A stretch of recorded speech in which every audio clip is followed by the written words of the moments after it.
Bonsoir, mesdames et messieurs. Good evening, ladies and gentlemen. You have just seen the world premiere of The Block Island Sound, the new film from the McManus Brothers. Oh, they popped up quicker than I'd anticipated. Kevin Matthew McManus, ladies and gentlemen. Also with us, we have actors Michaela. I'm so sorry, Michaela McManus and Chris Sheffield. Here we go. All right, diving right in. I guess we should begin with the beginning and discuss the inception of the project. What led you to make The Block Island Sound? Yeah, it was it's funny when I really put it all together. I think it really started in some ways in college. We started we made a short film, the 16 millimeter project for one of our classes. That's kind of similar in tone. It's The Block Island Sound, in that it's supernatural and has some horror elements to it. But it was a zombie film. And when you're in college making a 16 millimeter movie for $2,000, you're like, how the hell are we going to do post-apocalyptic for $2,000? So we started thinking and kind of racking our brains for how it would be possible to shoot something like that. And Matt came up with the idea of visiting one of these touristy islands off the coast of New England. There's, of course, there's Martha's Vineyard and Nantucket, which are much larger. But for Rhode Islanders, the island destination is Block Island. And it's this small little island that has like tens of thousands of people over the summer. But during the wintertime, it's just the locals. And it's like maybe 800 people tops that live on the island over the winter. So we went out to go shoot. Yeah. So we went out to go shoot this film. And as soon as we got there, it felt like a Stephen King setting. It was this quiet, boarded up town that, all these seasonal homes have to be boarded up for the winter time, and all the tourist stuff is pulled away. There's not that many people. And suddenly it feels like this desolate post-apocalyptic setting.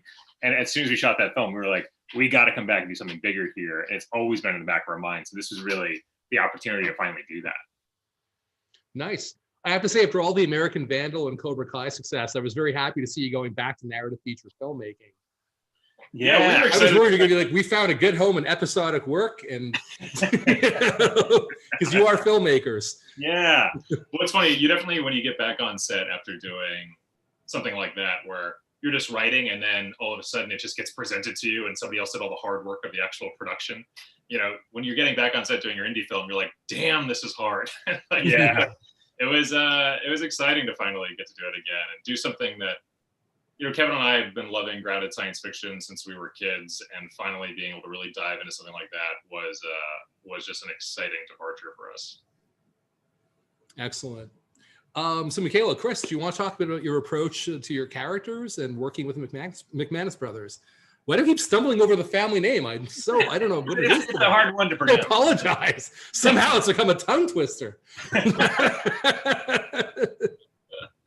Michaela, you want to go first? Michaela, Chris. Sure. I can go first. Sure. My brothers brought this up to me a while ago now. I mean, this idea kind of was in their head for a while, and we talked about the script, and then I read it. I mean, I want to say years before we actually made the movie. I mean, I've been making movies with my brothers since we were kids. So I was super excited. Any opportunity I can have to work with them is awesome.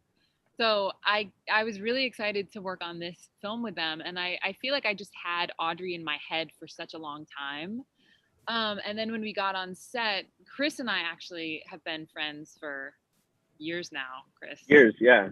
Yeah, really good friends. So we kind of already had that brother-sister kind of relationship. So it was kind of awesome, because with a movie like this, that's, it's super indie. You get one or two takes for like every scene. You really have to jump in. And so to be able to work with people that I really trusted and that I love and that I have this comfort level with already, it just kind of slid right into the role, which was really nice. Cool. And Chris? Yeah. I mean, I've been lucky enough to be a part of the McManus family for some years now, as the third McManus brother unofficial.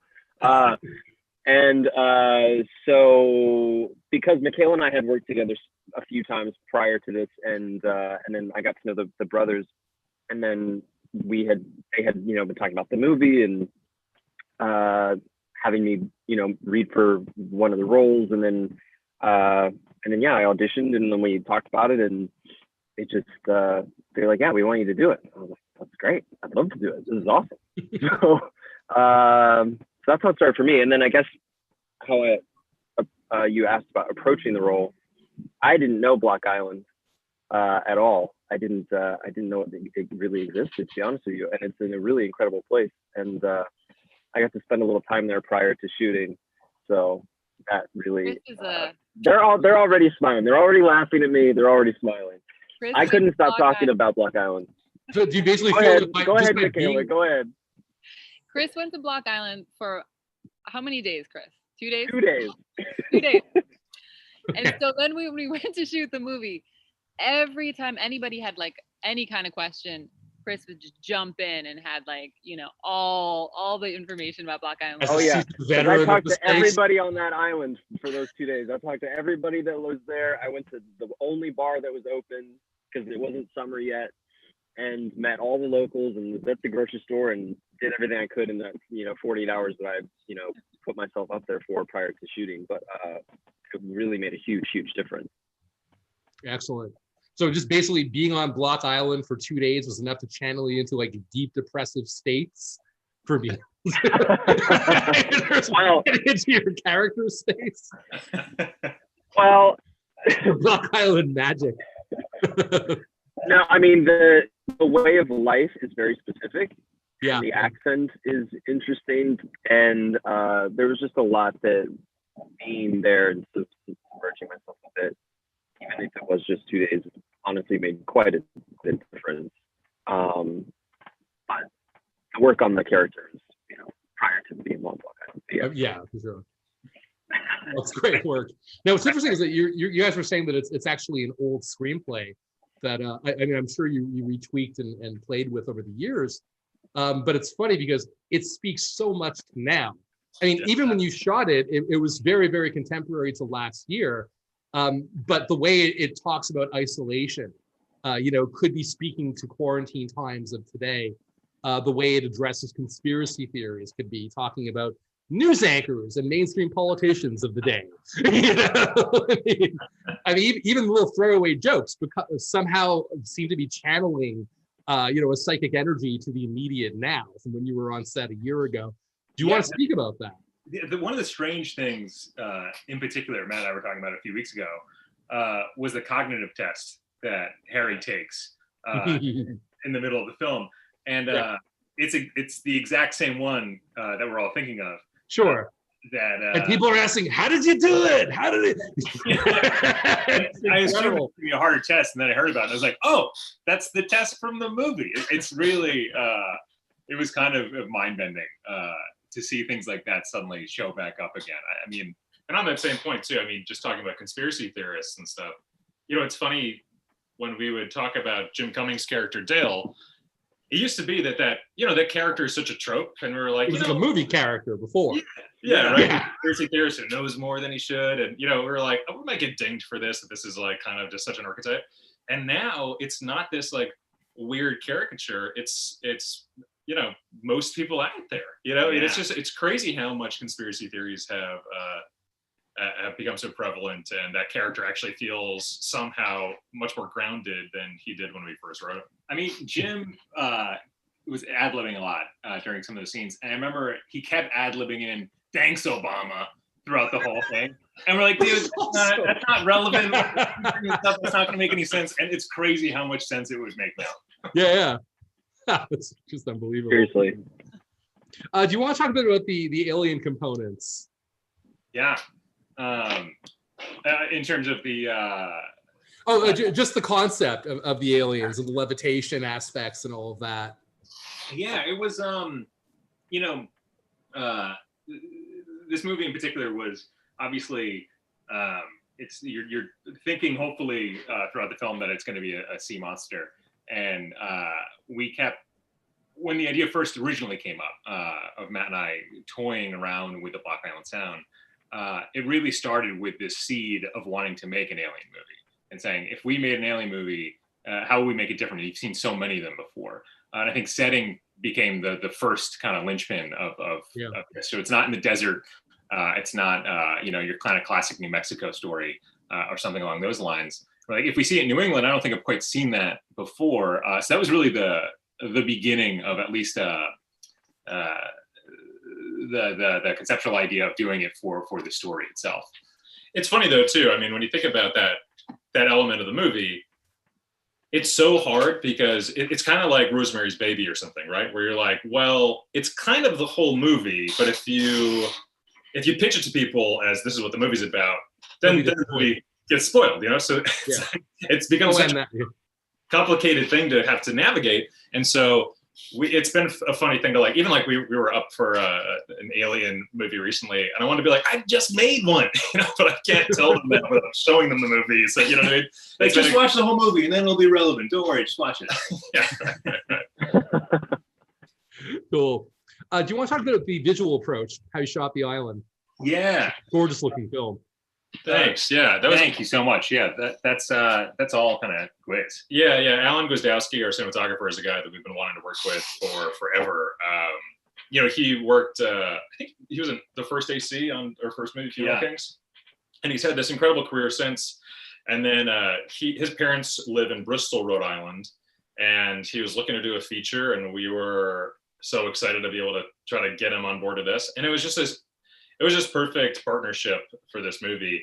He also, I mean, it's one of those things where, you know, for the budget we had and for the resources we had and how quickly we had to shoot it, it's so astonishing what he was able to pull off. We feel so grateful that the movie looks, I mean, there were times where I was like, I don't know if he's going to be able to keep pulling this off, because this almost looks too pretty. Like, bring it down a little bit so that we can keep this consistent throughout the whole shoot. But no, he was just great through and through.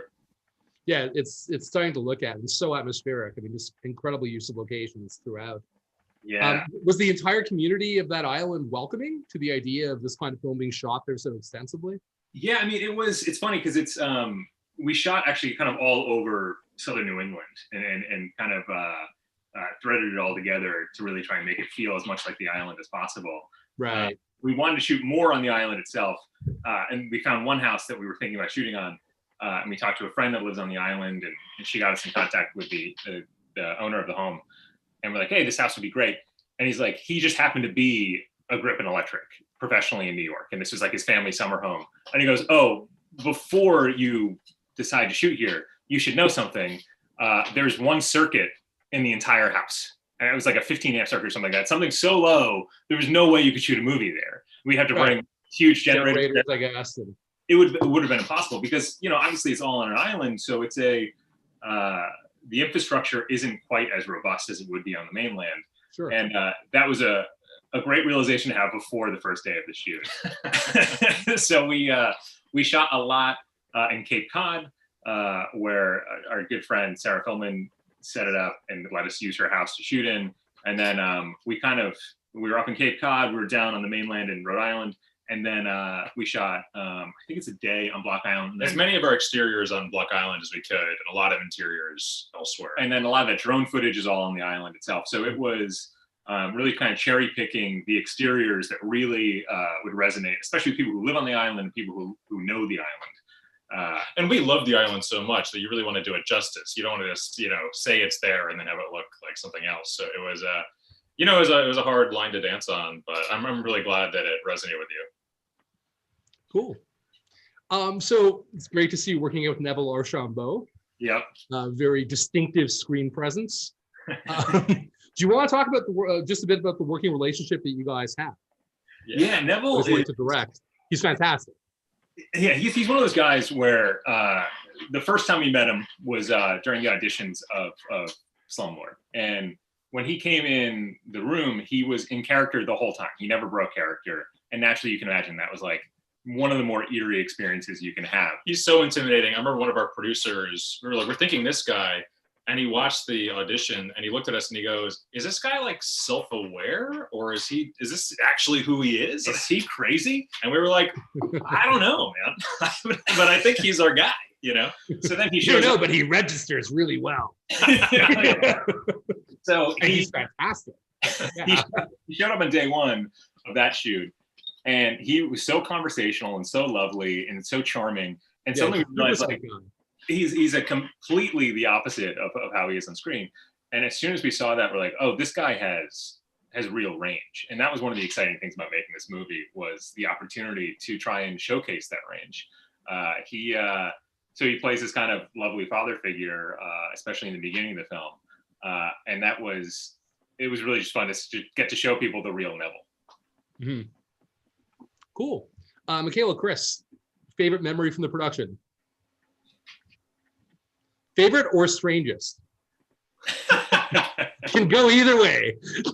I think one of my favorites was we got to spend maybe a week in Warwick, where I grew up.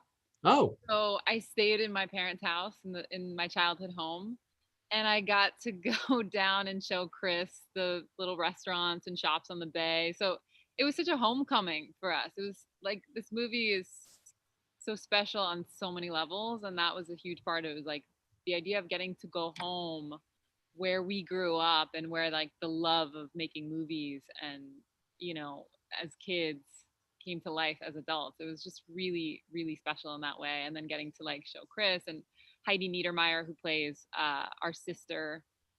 She's really great. Yeah, she's fantastic, and she's a good dear friend of mine. So just all the people, it was like hands down one of my top experiences. Oh, cool. And that homecoming aspect also plays in with your character as well. Exactly. Yeah, exactly. So a lot of parallels going on. Love it. Chris? Yeah, I don't have a strange moment per se, but I would agree with Michaela on the relationships, and it was very tight-knit family produced movie and it was just such an incredible opportunity, and everyone was so nice. I mean, everyone on Block Island, all the crew that we got, we had such a phenomenal, hard-working crew. This was not like the easiest schedule to shoot a sci-fi movie I can't even remember how many days or weeks, but it was a lot. But everyone really banded together and worked really hard, and was really great at their craft, and just so kind. I think for me, my favorite part of doing this was one, working with Kevin and Matt and Michaela 100%, because I love them dearly. But this type of character for me is not always somebody that I get to play.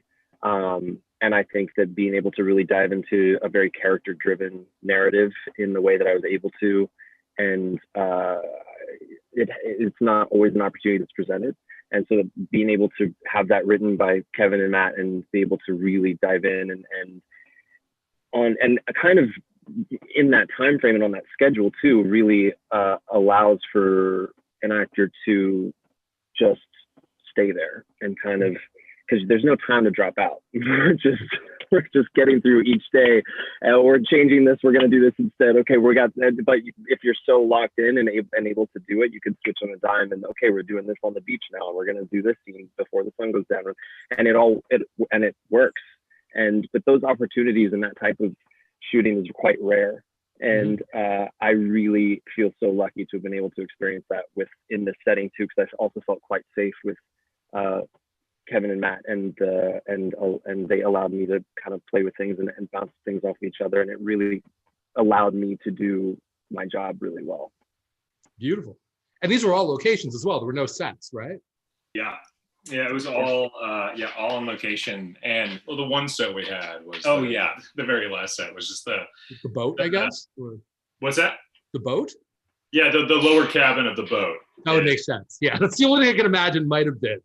Everything else looked like it was really like everything in camera, everything just being as was there. It was it's kind of some of the sets. I think when you're writing a script, sometimes you're not as producer forward thinking as you maybe should be. And we wrote the script out and then put on our producer hats and read the script and figured out the budget and figured out how we're going to shoot it. And we're like, fuck, what are we doing? This is crazy. We got the underwater stuff, the stuff on the boat, the VFX, the car crash, all these things. We're like, I don't know how we're even going to begin to shoot this. And I think one of the things that I really underestimated was how difficult it is to shoot on a boat, especially one of that size. I mean, you put an actor on there, and then you have the whole crew get out of the way, and you have, your DP, your AC, sound, a lifeguard, a medic, us. At a certain point, Yeah, People there's like- almost no room. Yeah, you And then gotta on get top of your that, just to cover it, I mean, if you use like a 10 millimeter or something, if you use like a really wide lens, Totally. then good luck keeping the actual team away from the shot. Yeah. You know what I mean? You gotta- But anything else, a normal prime will just end up like you won't be able to get far back enough to even cover I mean, it couldn't the be and more. on about that size, from what I can tell of it. I mean, that became a thing where we realized like some people had to get off the boat, and the least essential people were like Matt and I. We're like, well, we gotta put out the camera. I guess we gotta get off the boat. And we had so we ended up having like 3 boats in the water at any given time. One with us on it, with a monitor, depending on where the camera was, and all that jazz. And our AD was on the other. It became quite the logistics nightmare. But The thing that really saved us, because we only had 2 days to shoot for The boat stuff? and our AD is like, you need at least a week. Are you nuts? Like, we're never gonna get this thing done. There's a lot of coverage in those. Oh shots. yeah. And so what we really got lucky with was I think Bob, one of the guys that we're working with, who let us use his house and one of his boats, he was like the sweetest, most incredible guy. And he was like, there's a pier at the end of this road and it faces just open water. And so we went there, and then Andrew Vandenhouten, who you know well, was able to talk to the guys into letting us be there at night. And that was really a huge piece of it. So there a lot of the close-ups were right on that pier, and we're turning the boat around, and we're turning it to the other side, and we're getting all those. perfect overcast days so that it's not super obvious that we're just flipping the whole boat around and shooting the Right. outside. So we got it cuts together. It's seamless. It looks fantastic. thanks. Yeah, we got incredibly lucky. Do you want to talk a bit about the ecological aspects of the script? Yeah, it's funny. The nature of it all. Of course, it's dealing with these mass animal die-offs, which became kind of an inspiration for us. The spooky thing that really happens, and I think for Matt and I, it became one of those things where we wrote it into the script, and then when we were done, we looked back on the scenes where you have these, a beach full of dead fish, and we're like, how the hell are we going to shoot this thing? Like, where do you even begin? And what we did is I ended up finding a website that was like a doomsday prepper website that logged every single mass animal die-off over every day. And every couple of days I'd check it out, and it'd usually be, all over the world. So every day there'd be a new one, and it'd be in, it could be Australia or New Zealand, or it could be China, it could be really anywhere. And once in a while it'd be in the United States, or it wouldn't be that, but it wouldn't be that many fish that died or whatever. And eventually, on the very last day of the American Vandal Writers Room, on the first season, I looked it up again and found 2 million pounds of dead fish rolled up on the shores of the Hamptons. And the Hamptons are only a few miles away from Block Island, so the environment is almost exactly the same. It was December, so it was the right setting. So Matt and I bought tickets, flew out to the Hamptons, grabbed a little 4K camera, and drove out and started shooting dead fish as much as we possibly could. And at the time, you pull over to the side of the road and you get this rancid smell of dead fish. And we were like, there's gold in these mountains. And we like, we're close. And then we shot, literally from as long as humanly possible until the sun went completely down and it was too dark. And some of the shots in there, I think, are literally as the sun was just barely gave us any light. Right. We took off and we took the ferry back to Rhode Island. And it wasn't until that moment that we realized it was one of the most disgusting days I've ever had in my life. It was just, I remember just sitting there, we were having a beer on the ferry, and I looked at Kevin and I just said, God, you stink. The both of us just smelled so rancid. The poor other people on that ferry that day were just like, What's with these people? Yeah, that's amazing. So it's a mortifying story. It's incredibly good fortune, but man, oh man. Yeah, depending on how you look at it. It was exactly. From filmmaker side, it's fantastically good fortune. But ecologically, it's horrifying. Yeah. And the fact that it would just happen to be so close to, basically in your vicinity. Yeah. It was remarkable. Yeah, we definitely got lucky on that. It definitely enhanced the production value for sure. Cool. Okay, let's open up some questions from the audience. So for the audience, we already got 2. Just for the general crowd, for those who don't know, there's a Q&A button. You can click that and type us messages and we'll answer them. I know it's weird, but that's Apocalypse Film Festival life for you. So the first question is from Sean Kelly. I'm not quite sure about this. So aliens? I guess, Sean, I'm not sure if you mean that you're not sure if they're aliens or if you're asking them. I'm not sure how to vocalize that question accurately. Yeah, he's not the first one to have a question mark with that big twist at the end, and I think that was sort of by design. We wanted to keep it subtle with as much hinting as humanly possible that we could get to without having to have any characters say the word alien. So there's that, you have that first scene where Harry takes the dog out on the boat.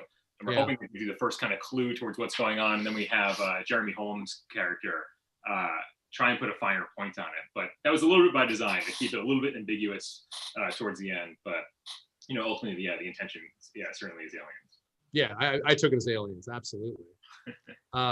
Okay, so Andreas asks, can K&M speak a bit about working on American Vandal? Did you learn anything from that helped on Block Island? Did it influence in any way? Spectacular job, everyone. Thank you so much. We were so excited to be a part of American Vandal. It's the guys who created that show are two of our closest collaborators, and we have learned a lot from those guys over the years. Tony reads all of our scripts and enhances all of our scripts. He really wrote my favorite scene from our first movie. And so it's been this really great relationship we've had over the years. So it was exciting to be a part of that movie. And then, it's funny, like in this movie, we had Dan Peralt, who's one of the creators of Vandal. He plays Michaela's boss in the Block Island Sound. You hear him over the phone. And it's just fun to have those kind of Easter eggs there. And that really came from, like, if you listen closely to American Vandal, Dan's voice comes up all the time. Because every time they needed a voice actor and they didn't have one and they needed to add some ad lib, Dan would just do it. So he's constantly all over that. And he has this like perfect voiceover voice. He just like nails it all the time. And it's literally from Vandal. They're like, Dan, can you record this right now? Here are the lines, send it over to me, and we're gonna plug it in. I think the other thing that was really exciting, the other carryover from Vandal, was meeting Ryan O'Flanagan and getting to have him in this movie. You see him as Mr. Kraz in Vandal, and he just couldn't be more different than the character of Paul in the Block Island Sound. And his range was just something that we were just so excited about. I think he kills it in this movie. And he's my favorite part of Vandal. So that was an exciting thing that we could, marry both worlds. Cool. So the next question is from Jay Cutter. How did you come up with the sound design for the film? Yeah, it was we spent a lot of time on it and taking a lot of time to focus on it. I think the hardest thing was coming up with the creature sound that didn't hopefully sound too derivative, and also I think it's pretty easy to go in and go, I'm just going to throw as many wild animal sounds and kind of try and overmodulate them, make them sound crazy. And every time we did that, we were coming up short. We also did like a clip from a Radiohead song that we fell in love with. We're like a weird distortion of a Radiohead song. And it was just the best. We're like, this is great. I mean, I don't think we'll ever be able to get the rights. It's going to cost more than the budget of the film to get the rights to this, but that would be great. So ultimately what it came down to was, for a long time, just thinking about what would work. I had a daughter in 2018, and when she was about 5 months old, she was making these little guttural sounds, these kind of little your daughter is the alien voice. It's literally the alien. She made it to me, recorded it on my iPhone, and we slowed it down and put a pitch filter on it. And suddenly she sounds like a crocodile. It's like this perfect growling. So it has that organic feel that you really want. But at the same time, and the important thing was, you try and do it yourself. You're like, maybe I'll just do it. And I'll impress everyone with my vocal abilities. But it's so hard to get that high of a pitch so that when you slow it down, it doesn't get lost. But because she was a baby, it's so high pitched. And then when you pull it down, it's finally in a register that you can really hear, but sounds organic at the same time. So it was, that was one of my proudest things, to be able to have my daughter make her debut at 5 months old in the film. That's fantastic. She killed it. Yeah, she really crushed it. She's really hard. That's a fantastic sound. And the same person, Jay Cutter, wrote Addendum. The movie is so very effective on all levels. Loved it. Thank you so much. Friends, I appreciate you all. I have to make it back to my campsite before the sun goes down. So no problem. Yeah, you're chasing sun. I very much appreciate this, and good to see everybody. And I hope everyone enjoyed the movie. All right, take care, Chris. Thanks for doing this, man. Bye, guys. All right. Yeah. I mean, we should be wrapping it down at this point, I Sure. guess, anyways. But congratulations. It's a fantastic film and a truly singular one. Thanks, And, man. Thank you so much, man. I really appreciate that. and thanks for trusting us to launch it. I mean, it's Hey, thanks for having us. Thanks for finding a way to make the festival work. It's been absurd. I mean, yeah.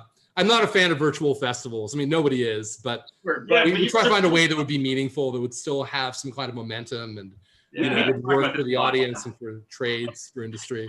But I can't wait till we can all be back in cinemas again. I mean, this is not what anybody tell me about it. I will say that every time I watched a film this week on the lineup, I feel like I'm transported to Montreal. There's something about being in a dark room and watching a film that you guys curated that, like, especially within this isolation and this pandemic, it's like, it feels like an escape for 2 hours where I actually feel like I've gone somewhere else. So it has been a really lovely experience. And Fantasia for us is just, it's like coming home. I mean, all of our movies have played at Fantasia. And so from Funeral Kings onwards. Yeah. And so it's just, there's just something really exciting about, especially in these times, like getting a taste of that right now has just been a real highlight for us. Oh, well, it was an absolute pleasure. So best of luck with the film. And I feel weird. I feel like we should keep talking, but at the same time, I feel that was the, but let's stay in touch, of course. Yeah. And be safe and talk soon. All right. We'll talk to you soon. All right. Have a good night, guys.